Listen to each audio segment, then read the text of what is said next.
And with one person in the audience, would you like to make any comment? Okay.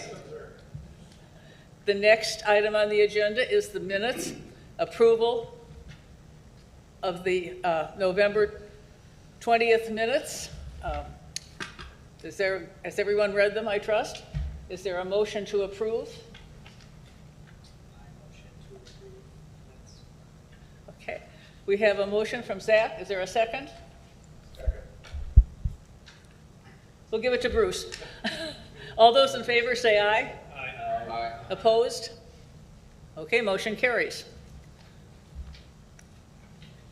You want to bring the next one? No, yeah.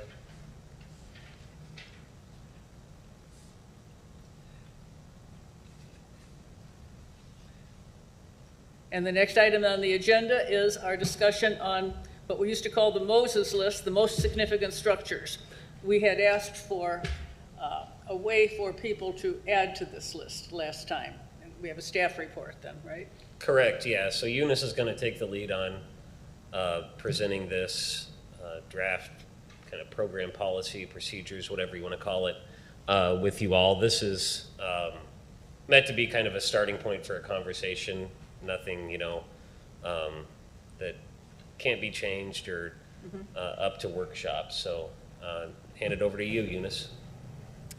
Okay, from the last meeting, staff went through what Diane presented to us, what the previous Moses list looked like, what the process took to get to that point of 100 properties. Based on that, staff, we are sort of moving away from just the idea of the title of it. It will just be historic structures and sites inventory. It's going to do the same thing the Moses list had. It's going to identify building sites, structures, areas, places, objects. We'll do the same thing for the city of Rock Island in terms of its historic, architectural, cultural, archaeological significance. So nothing will be lost from the old Moses list. That list will still be used moving forward. So it will serve as a basis. We'll probably phase that one out, or that one would be our first steps in getting this inventory started. What staff proposed, we didn't deviate again from the eligibility or evaluation criteria, since that would feed into the landmark designation and the National Register properties. The only difference here is we are going to be tiering them. So based on the criteria, how many criteria they actually qualify for, then we'll put them in 3 tiers. So the first tier would be those that would instantly be considered for landmark designation. The second one, tier 2, would be for those that could potentially be landmarked or put on the National Register as well. That would have deeper assessment and more research just to be able to get it to that point of significance. And the tier 3 would be part of going through a documentation process, basically. At least they have to have one criteria to be considered a valuable property, site, object, place, in order to fit into the classification system. Initially, Historic Preservations created a subcommittee where they went through what the evaluation criteria should look like, or what the scoring system should look like. We are going to have, so that's a part of the process, the nomination process we'll be discussing with commissioners today.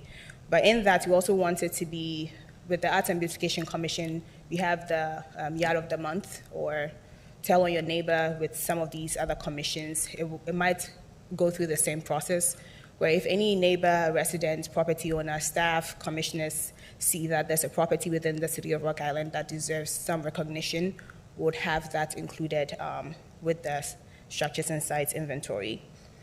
It's also going to be a process. What is it supposed to look like when property owners submit something?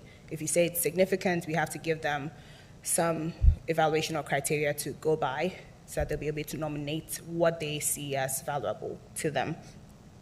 So that process highlighted in there would be the placeholder we have put in. So that would basically encapsulate what the inventory would be. Again, there'll be submissions from anybody, would have staff review in that.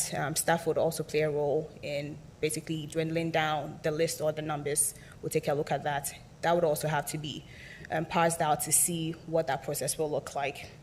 And if there's any comments on the tier or the steps classification, we're also happy to have a listen to what commissioners might have for that.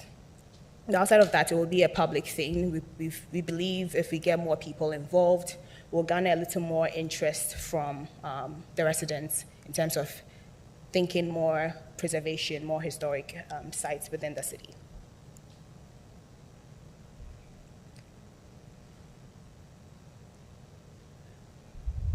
Questions? Are there questions for Eunice? I have one question. When the tier 1 where it says landmark ready, it really isn't, it may have a short summary of the documentation, but it really isn't ready to bring to the commission for a landmark. Is that correct? No, we are hoping if we take a look at those in tier 1, that But it means has if potential. they're on the Moses list ready, we are talking to property owners saying we are going to nominate your property for a landmark, local landmark designation. So these are the things that we have seen, and you meet all these criteria. So if they give us consent, then we can bring before the commission. So they should be ready for a landmark designation. Okay, so but you don't have to advertise it or contact the owners or anything like that? We're just adding it to the website as? Correct. Okay. Are there other questions? How will this be disseminated? Sorry? How will this be disseminated? At this time, we are hoping the city's website should be the starting point. We have put on the city's websites that we are having maybe listening sessions, and hopefully if we can work with the communications manager for the city, we'll see how we'll put that one out there. Hopefully the Rock Island Preservation Society would also be another resource for that. If you have any, the Hallberg Center, if they are more than happy to also help us with that, I guess we'll use those resources. Part of this that Eunice and I were talking about when we were going through things is we were hoping a portion of this at least could be more so just kind of a low barrier recognition for a property owner. If, say, they have a nice historic property, it might not be landmark worthy, but it's something, you know, the city could still recognize in some way, and this is kind of a pathway to do that. So is the thought then that this listing that would be developed of these three categories, tier 1, tier 2, and tier 3, would then be communicated to the property owners of those that are on it? Yeah, I think so. That's the idea behind it. Mm-hmm. And then in the event that they wanted to petition, they could go ahead and do so. Mhm. Okay. Will we develop a form? It can be a very simple form, but there is a form for landmarks, just the main page. So we were talking about some sort of form or a different way to do that. A nomination form of sorts, just simple information that they can provide, what the property is, how old the property is, if they know if they have more details than we might have on their own properties or properties they want to have, then something short will be So in the provided. communication with the property owners of how their property was classified, would that include what the consequences are, the benefits, the disadvantages and so forth of historic landmark designation? Well, this wouldn't be the landmark. This would just be kind of a recognition as a historic structure, just a basic recognition program in a sense. So it doesn't have any of the sticks, if you will, of being a landmark property, which is one of the nice things about this in a way. Right. But I guess in terms of communicating what the effects of that are, is that shared with the owner as well? That's something we would have to think through, but we would share that information with the owner. If they contacted the city and said, I got this notice that my property falls in this category, what does it mean? What can I do about it if I want to make it official? Yeah. So if they say they had a tier 1 property and they wanted to pursue landmark registration, we could certainly walk them through that process. But this would basically just be informing them where they fell in tier 1, tier 2, or tier 3, as to the nature of their property. Mm-hmm. Would this be similar to landmarking that the owner does not need to be notified? So I guess I view it, so we have the existing Moses list. And so what we were brainstorming is basically transitioning properties from that onto this list. Right. And then the Preservation Commission would decide kind of what tier those properties fall under.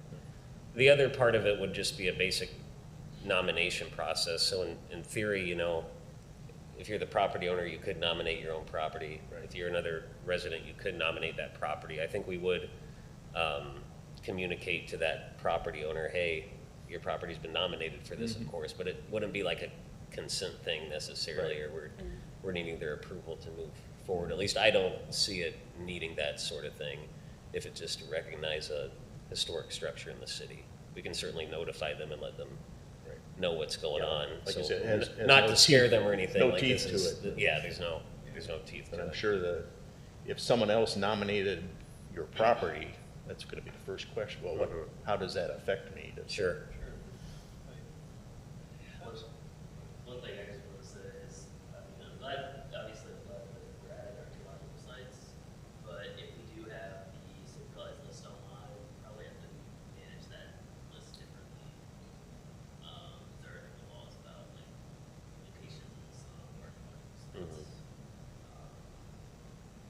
Some would be fine, like Longview has an archaeological component, I think the Longview Park is an archaeological site, but if, you know, someone found mounds on their property, probably not, so they should be disseminated.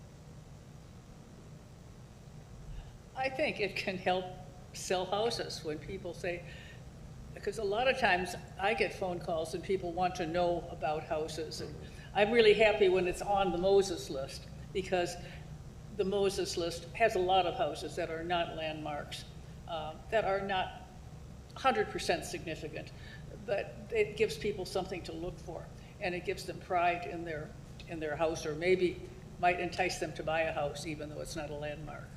So I'm positive. I think this is something that we need. Now, do you want to call it, what is the title of this? I mean, we put something fairly generic there, so it's not a super catchy thing, but just historic structures and sites inventory. We're open, you know, to suggestions on flashier names, but that's what we have for now. Is the intention that, you mentioned before that, in your comments, that the Preservation Commission will be classifying its properties?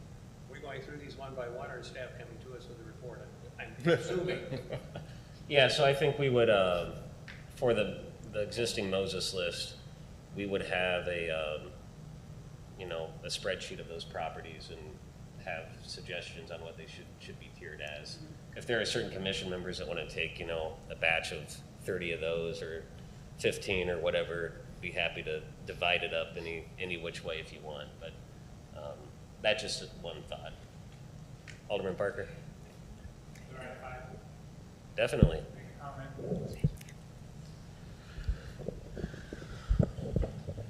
Appreciate staff and the commission for looking into updating the Moses. Two thoughts from me.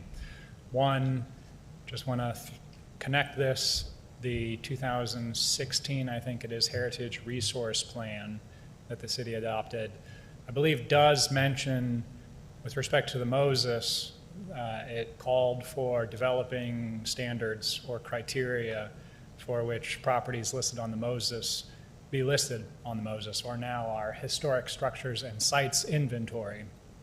I think that part of this proposal is very good. How exactly are we objectively quantifying what is a historically significant structure in Rock Island versus what is not? So that portion of this is good, and we should continue ferreting out what are the standards by which we're making these classifications.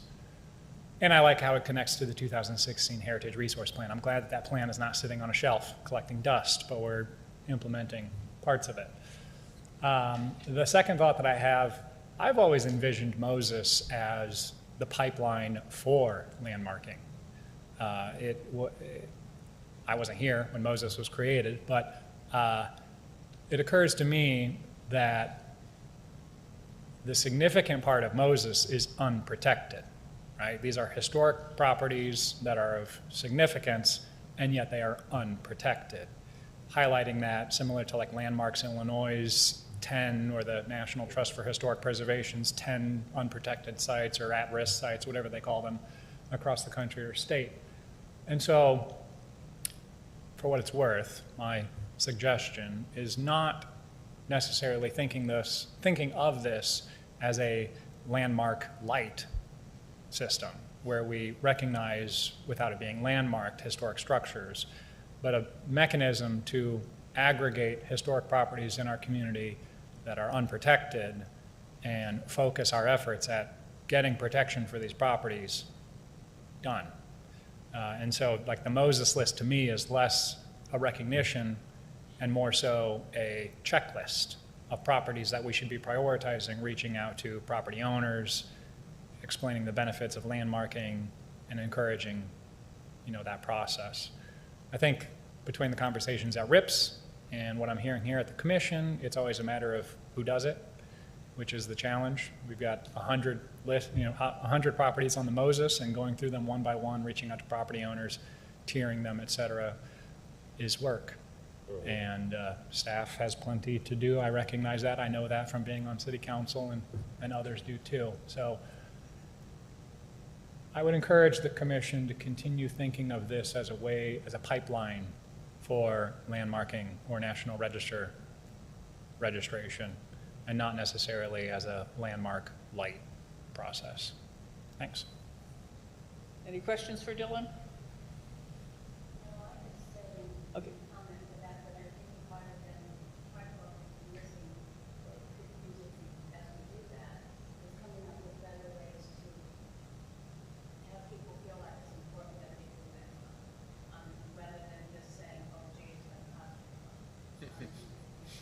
Yep. That's a hard part. And I'm not saying we can cut back on what people history here.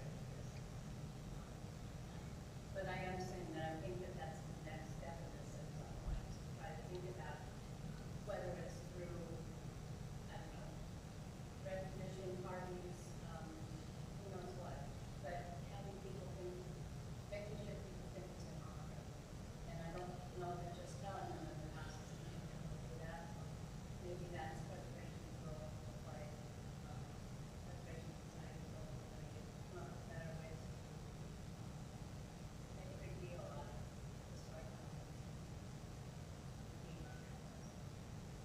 Well, again, maybe when the staff notifies them that it has been entered as a category 3 or whatever we're talking, that would encourage them, and if they would want to designate it. But then it does come into the negatives, the stick, if you will.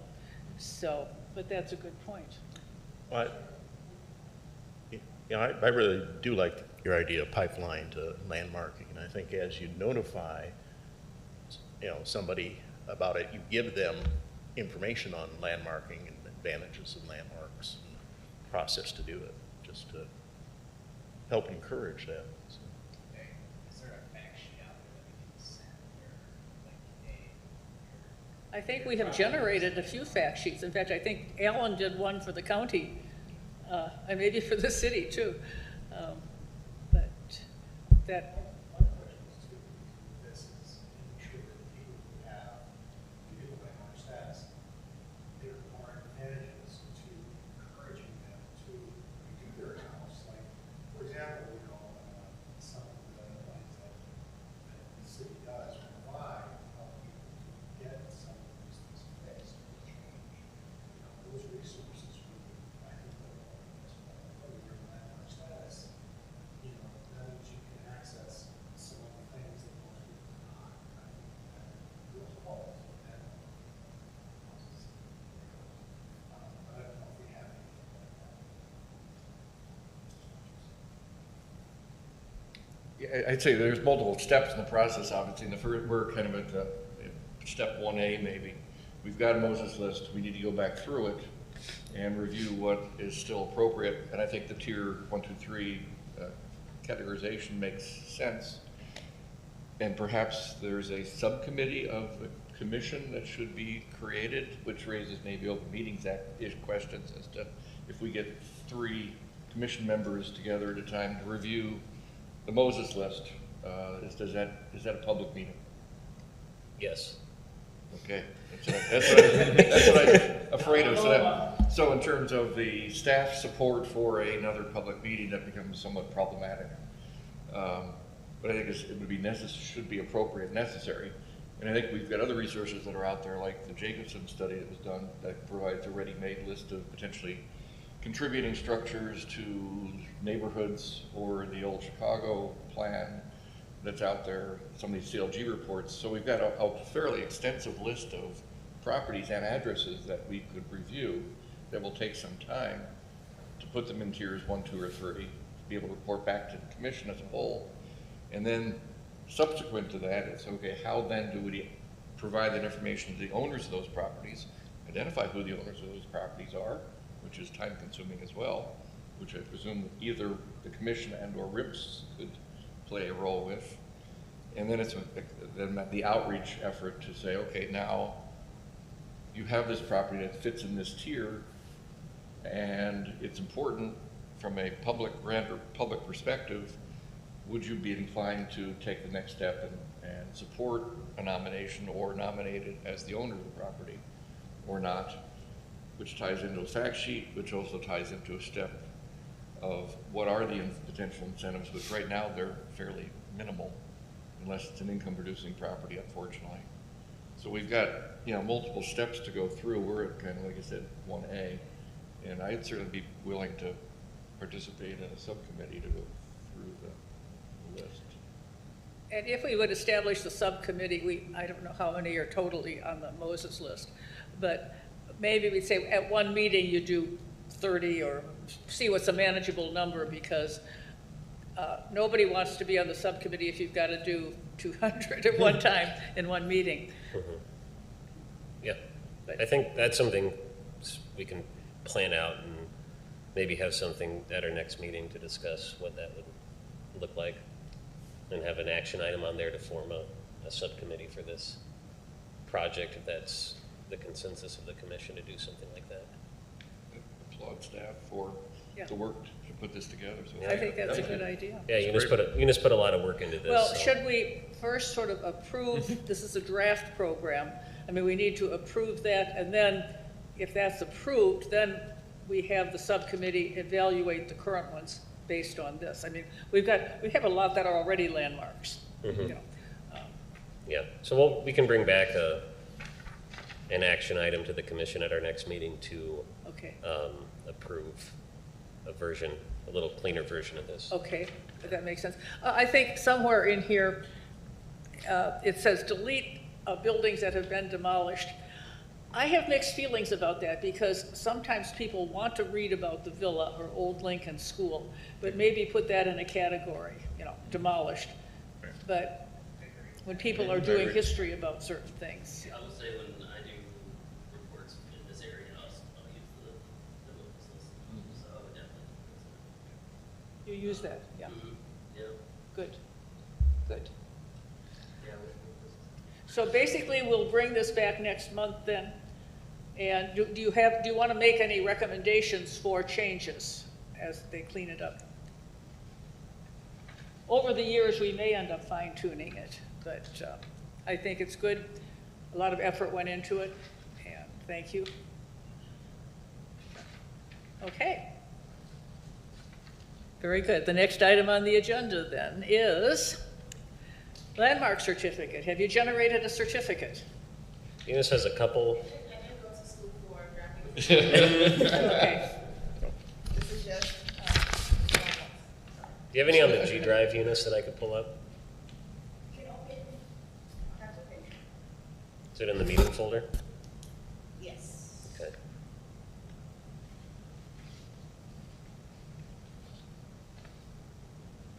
As I've said, I want a gold seal on it. Yeah. Okay. Seal to be applied. 14 karat.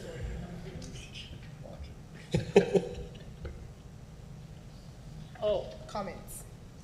But it depends on where you want the scale. okay, so this is just, Yeah. okay. You want to stamp it? You want to glue and then Are these the same that you're passing around? this is for you. There's two more versions. Oh, 2 more versions. Pass it on just a second. It's just a background that changes for one. It's, It's got the watermark on it too. A watermark? Yeah, it's got the As the landmark landmark plaque. in the Watermark. background.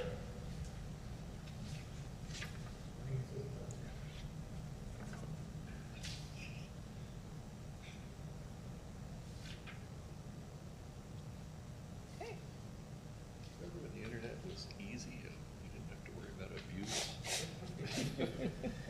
You know,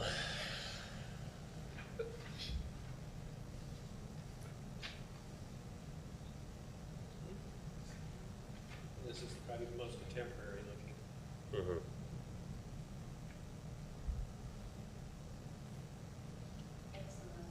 Contemporary looking. That was my initial thought. Well, you know, your house would not be the contemporary thing up in my That's a thought. entryway for my house.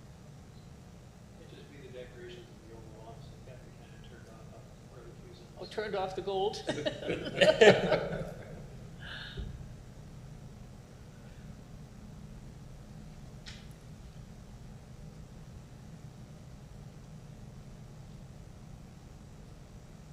Lisa? So this could get out very quickly if, once we decide. Sure, yeah. If we want like an actual gold seal, we'll have to order those and hunt those down, but. City clerk should have those. Yeah.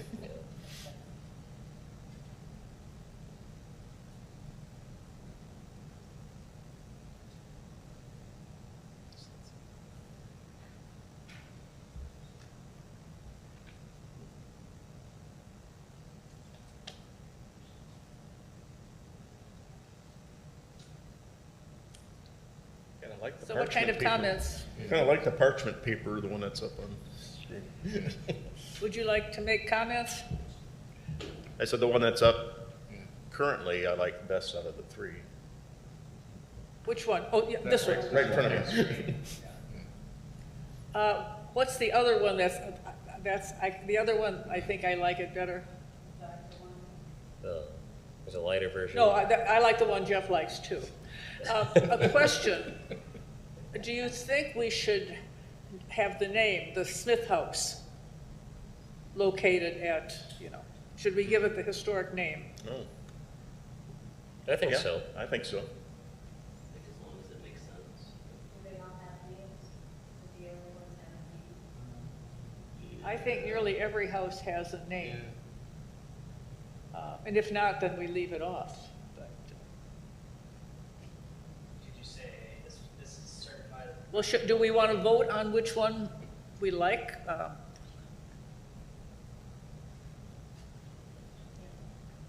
There are 2 more traditional, 2 or 3 very modern, colorful.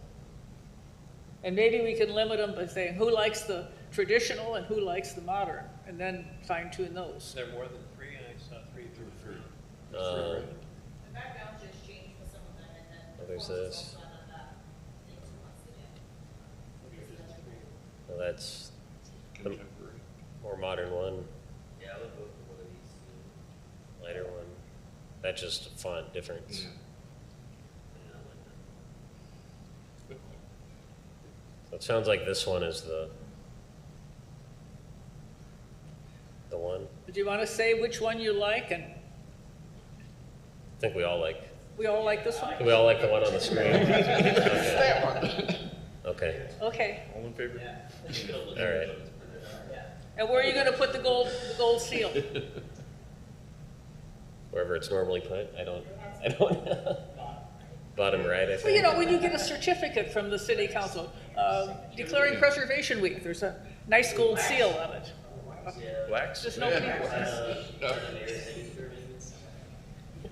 would put Yeah. the date of designation Yeah. underneath commission and then put a seal between the names. Okay. Under the signature. Yeah. The other thing that occurs to me, do we want to have the city logo on there? That would probably be a good idea. The logo for the city. There is a city seal, I believe. Yeah, it's on the flag. That one there? Yeah, I don't know if there's a stamp. But the gold thing doesn't really show that, I mean, it's not very good, yeah. I suppose you'd have the logo on one side and the seal on the other, that's the balance. No, One- and a moss, what is that called, like a moss maker? Yeah. Or, when we do our oaths of office. Mhm. There's a- Moss. Yeah, I think the clerk has that. Yeah, Maybe talk to the city clerk. yeah, we can do that.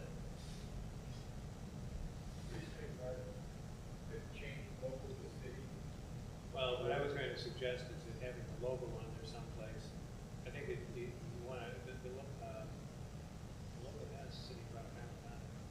I know it's the R,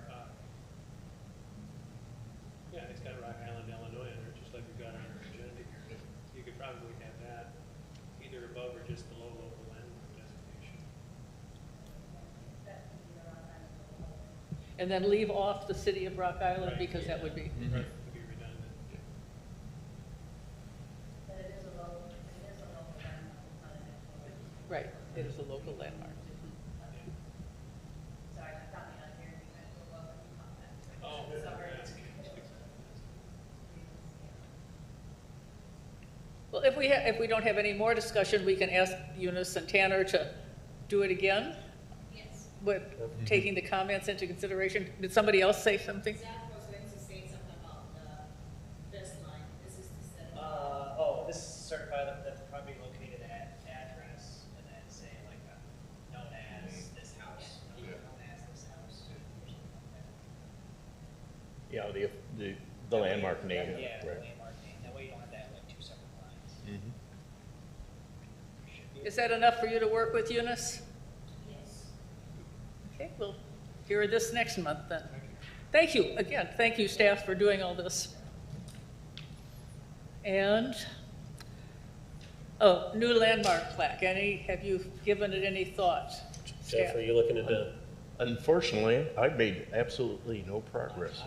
I also made no progress. So Zach and I worked We'll about the work same on amount that of next effort. month. Yes, Okay, we will no, make I it a mean, point to we've had the old one for many years, it's just we're running out of them, and so. understand. But I did sort of look at other plaques out there, like 99% of them are bronze plaques. Didn't see a single terracotta. So it is definitely unique, but And then the cost might be an issue. Mark? I was gonna say, I did ask, some of the people we're using to make them, and the pricing is outrageous. I thought it was much less than. how outrageous. I would have to look, but when I looked at it, I just didn't even ask for anything. The terracotta version? No, they were not terracotta, it was all metal stuff. It was all variants. Yeah. Metal variants and so forth. But there is not, I don't think, what. Is there a price range that is acceptable or shooting for? I mean, I have no idea. Look at the city budget accommodate. Free? They do make very durable. They look chintzy unless they're mounted on something. Metal plaques that are enamel, porcelain enamel, screen printed. And Right. maybe something like that, if it had a decent mount on it, wouldn't look so, I mean, if you just pick it up by itself, it's flimsy. Actually, one thing I was thinking of, that potentially it's, like Crawford Company does laser cut metal. Potentially have two layers, a background layer and then a laser cut with the logo, just to be something a little unique and graphic. And that could be produced quite efficiently from a cost standpoint. 'Cause Okay. once Well, they you've have got your work cut out for you, Yeah, so yeah, both we of do, you, so. anybody else who wants to contribute, please let Okay. Jeff and Zach know. Well, I'm glad you didn't. I got Eunice's message yesterday. I was like, oh, shoot. All right. Okay, sorry. now, what are we doing? One other thing, staff was notified from the SHPO that they're getting ready to open up a new round of CLG grants. $140,000 in the pot. usually up to a $30,000 grant award maximum. Just wanted to ask the commission, are there any projects or anything you might want staff to pursue going after a grant for? So just kind of looking for ideas. When is it due? Believe it's March. Oh, quickly. Yeah, yeah. That's statewide. 140,000 total in the pot, up to $30,000 max award. Yeah. I have a quick question I should know the answer to. For anything on the Rock Island Arsenal, that's not within your purview, right? Correct. Separate. Dylan, would you like to add? Yes, please. Thank you. Funny you should bring this up, Tanner. This has been Be a little bit recent. louder if you can. Funny you should bring this up, Tanner. This is CLG grant applications have been recently discussed at RIPS meetings. RIPS generally has shared a desire to better recognize our downtown historic district listed on the National Register of Historic Places. We got it listed on the National Register in 2020, I believe it was, which is exciting and good. And of course, we all know that unlocks certain economic development opportunities, but I regret that we have not done as good of a job as we could at promoting it, celebrating it, recognizing it. I remember we had like a press conference when it was first announced, and that's been about the extent of it. I have volunteered within RIPS to try to come up with a plan to better market, promote, celebrate our downtown historic district, which resulted in me having a conversation with Frank Butterfield with Landmarks Illinois, asking how do other Illinois communities celebrate their historic districts in their communities. And Frank sort of shared with me many of the things that we've been discussing within RIPS. While some communities have like a big metal plaque in the middle of the district that says blah, blah, blah district and the history, big metal plaque. Some communities have individual plaques on contributing structures to the district. Some communities have properties listed on a website where you can go through and read about different communities. Some communities have like walking tours connected to that. But it's really all over the place how communities in Illinois celebrate their historic districts listed on the National Register. And Frank, in this conversation, identified that this is sort of a gap across our entire state. We all have historic districts, but there's not a real best practices to promote these districts, which resulted in a conversation with me with Frank saying, well, what do you think about hiring a consultant, either a place management consultant, maybe like a destination management or historic preservation consultant, to come up with a sort of centralized plan for the promotion and marketing of a historic district. And we would obviously use downtown Rock Island as a case study for our community. It could lay out, have a central plaque, have individual plaques for different businesses, have a website, and sort of doing all of these things that other communities are doing all in a hodgepodge sort of way, but in a real plan as to how we're doing that. I have been thinking that, and Frank agreed, that this might be a good project to go after CLG funding, to fund the hiring of a consultant to come together with all of these plans, a potential budget, how much is it going to cost, different vendors, as we're talking about with plaques and whatnot, website development, what all goes into that, et cetera. You know, it's easy to sit up here and say, well, we should have a website with all the properties listed on it, but it's a little more, as you know, from staff's perspective, it's a little more than that. So that would be my recommendation. I don't mean to hog it, but this has been discussed at RIPS, and applying for funding from the state to facilitate creating a marketing plan for our downtown historic district would be my plug. Thanks. Thank you. With that said, there is typically, the state asks us to emphasize certain things. That's why we've had so many surveys done. And is there any guidance this year, Tanner? Typically, I mean, rule of thumb is that they're prioritizing survey projects and National Register nomination projects. I think there's some uniqueness to this sort of thing that might work. I mean, it's more plan-oriented, which I think is a little different category than, say, like just a straight-up tour or some sort of other recognition thing. So I think it could be competitive. The amount of the grants have typically been like 15,000, 12 to 15,000 from the state with a local match. So you're talking about maybe a total contract of 20,000 maybe? Is that in the realm?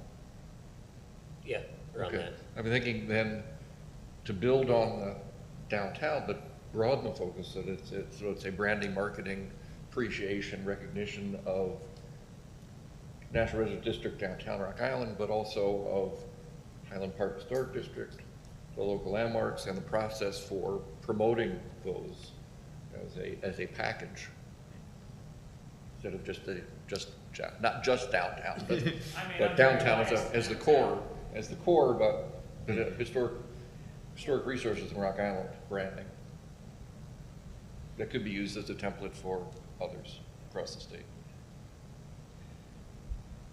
Well, one of the most useful ones, of course, Jim Jacobson's survey has been something that's 20 years old, but we still refer to it. And then, of course, the Downtown National Register, that was a major impact. Other things have been a little bit more ephemeral, and I think that's why we need something that will have an impact, as you say. I'm not sure they would like just signage or something like that, and that would be a question to ask the Historic Preservation Office. Because in the past, that was not a priority, I don't think. Alderman Parker, your thought is more though like a plan, right? It wouldn't necessarily be funding specific signage or anything. Like it would be a consultant coming in and giving us a marketing, like how to do that. It's and then we more- could go out and find like other monies for signage or that sort of. Correct. We would not be applying for CLG funding to fund the plaque, for example. But, Yeah. and I like, Alan, your recommendation about broadening this out to not necessarily just downtown Rock Island. We've got plenty of historic districts on the National Register across the city. But I think to your point, Diane, the city of Rock Island, and I bet communities all across the state of Illinois, have done plenty of survey work. And yet, I bet you they all have commissions in their communities that say, nobody knows about this. Nobody cares about this. There is a marketing component that is missing with our work that we need to prioritize to make an impact. Not to discredit the importance of survey work, but for the general population, they're never going to see that survey. And if we want to make more of a broader impact on historic preservation and our historic assets as a unique strategic benefit for Rock Island, being able to market those.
Yeah, I agree entirely to the point of like a marquee.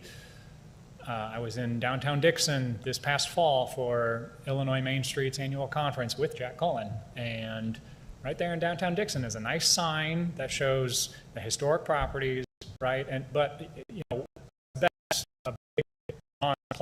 that says downtown Rock Island, what Dixon had, where it's more of like a map that shows different properties and sort of a legend of, is that a more effective way? I mean, these are sort of the questions and thoughts that we need to think through. Could be both. It could be both, but, where would we put the sign? These sort of logistical, real practical questions when it's easy to say it, but then when you start thinking through it, this requires some thought. To your point, Mark, actually at the most recent RIPS meeting, we articulated a plan to try to hitch on to the Downtown Alliance's now regular second Saturdays on 2nd Avenue programming to have a walking tour, have RIPS members volunteer or some arrangement, we're still in the planning phase, but some arrangement where RIPS volunteers offer walking tours of historic downtown Rock Island at the same time that the second Saturdays on 2nd Avenue programming are taking place in our downtown all summer long, which is a perfect way. And I haven't brought this up specifically with Jack, but just in the conversations I've had with him, I am confident that he would be more than happy to promote that type of activity in conjunction with the event through social media and the other marketing tools that the Downtown Alliance uses. So I'm in complete agreement. I saw Jack about 3 hours ago over in Davenport at the Current with the Centennial Bridge study update. I'll get to that in a second. And brought up the issue about linking the Preservation Society and some kind of an educational effort with RIPS at the second Saturday and on 2nd, and he's like, yeah. So they're starting to put together some meat on the upcoming summer sessions, and he said, yeah, they'd be more than happy to assist and coordinate that. So it's out there. He's interested. We can pursue that. Yeah, the Downtown Alliance has demonstrated meeting in the past with Passport Quad Cities and working with Passport Quad Cities projects of signage. I mean, they, even in the most recent branding exercise that the Downtown Alliance did for our downtown, one of the 5 pillars of our community they themselves recognized was historic.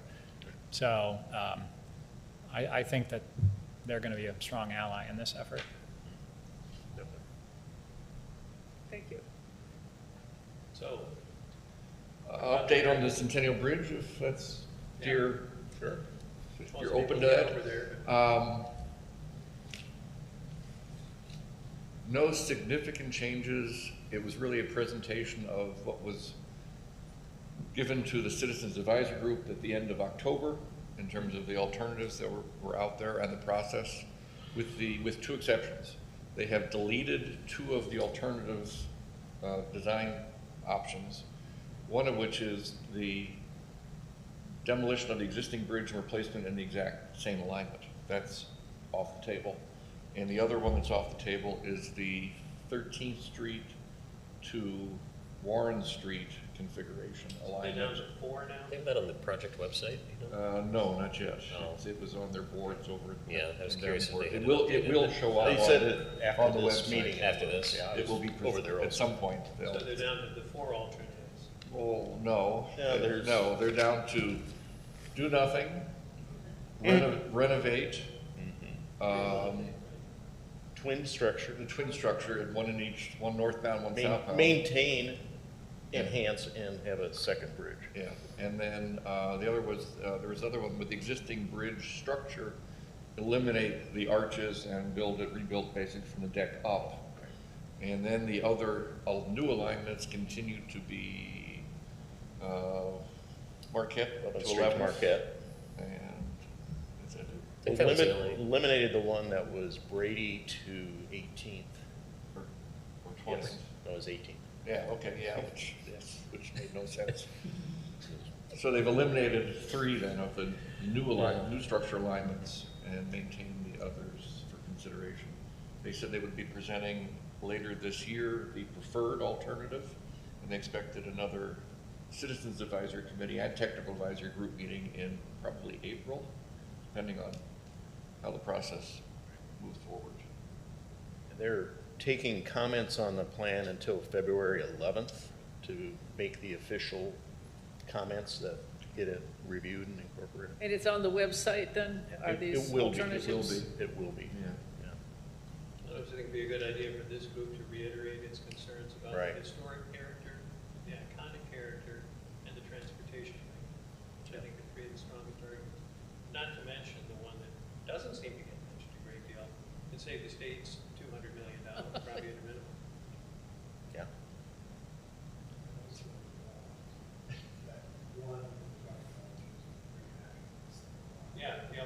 Well, that's the one that got the most positives in our last citizen advisory group meeting.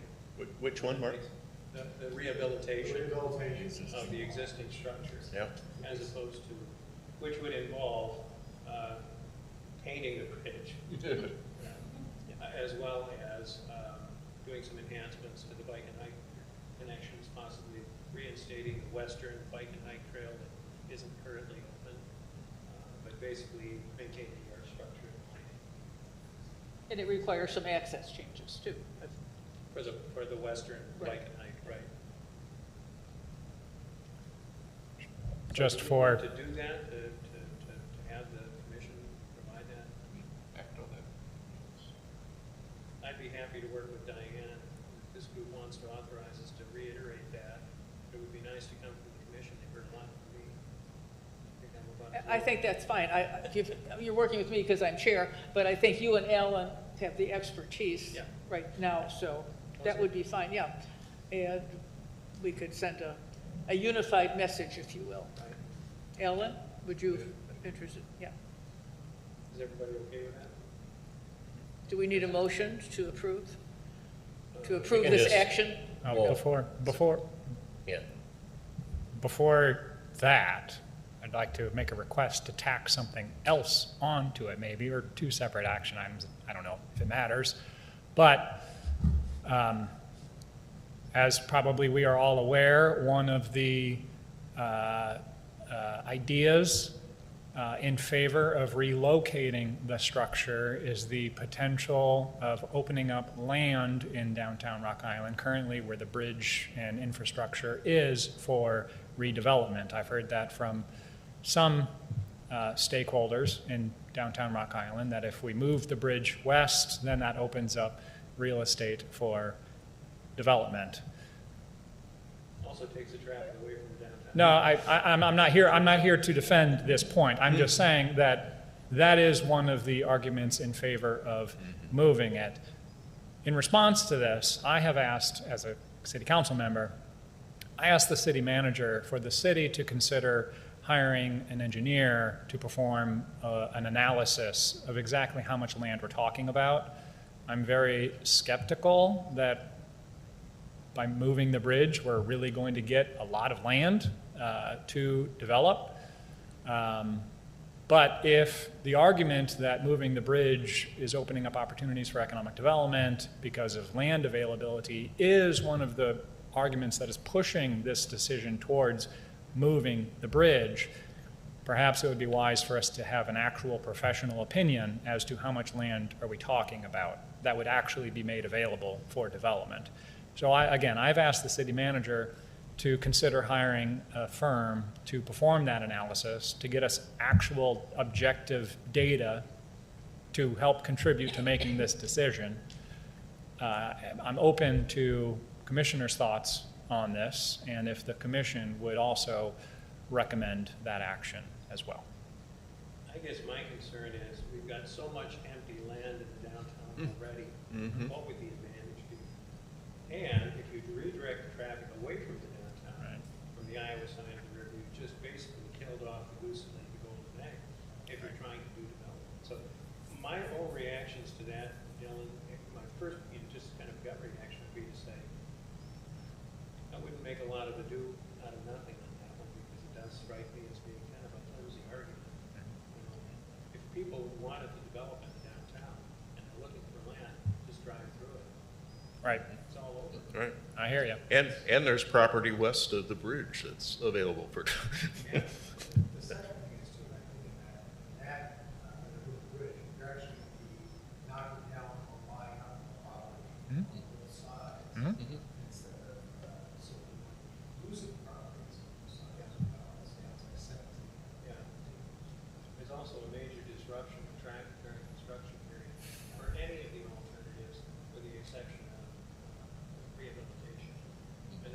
traffic limit, but at least still have access between the two sides of the river.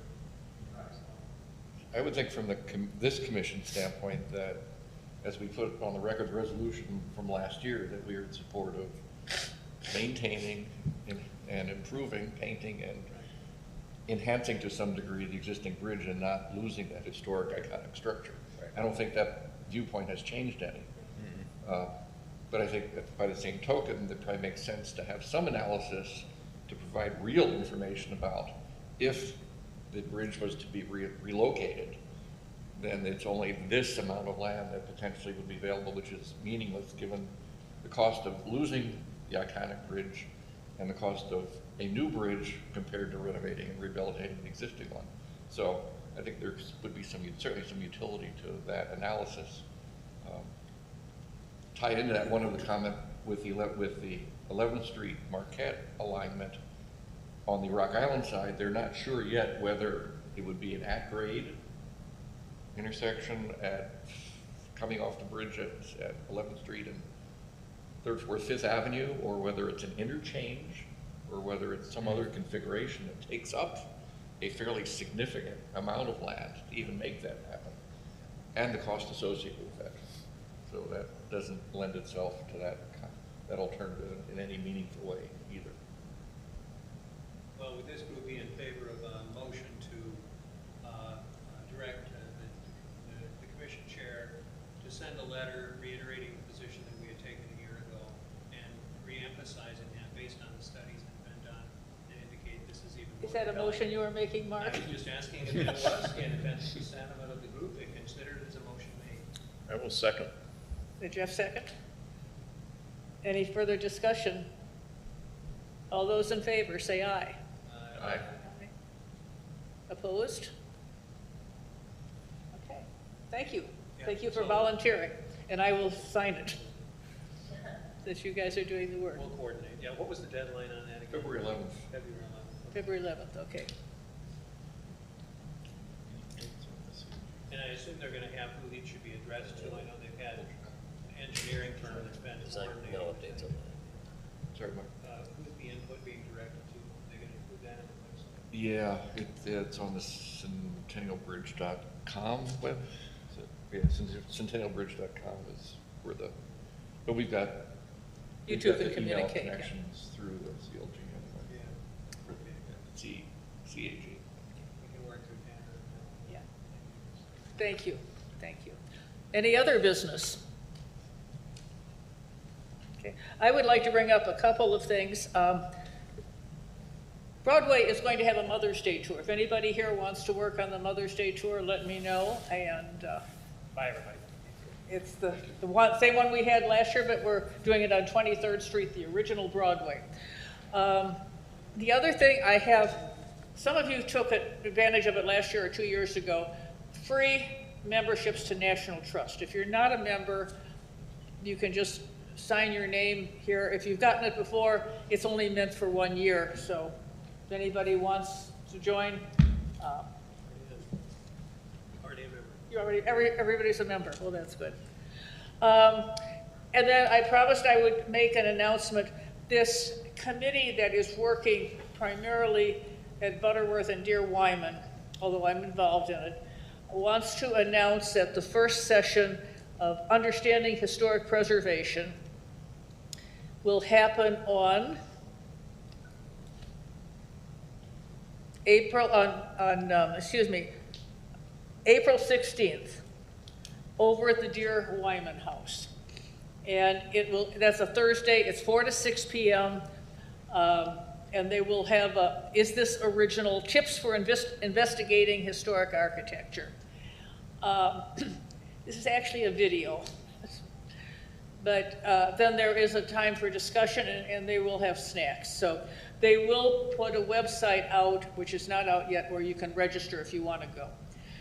Then the next one upcoming after that is May 21st at 4 to 6, and this is a better one, more relevant to us, I think, substitute materials for historic buildings. And I think we've dealt with that a little bit, certainly our architects have. So there's 2 more coming, but we'll worry about those later. And anything else anybody wants to bring up? Is there a motion to adjourn? So moved. World's most popular. Second. I guess that's legit. Thanks, everybody. All those in favor? Aye. Aye. Thank you. And thank you for tolerating my snotty cold. Eunice.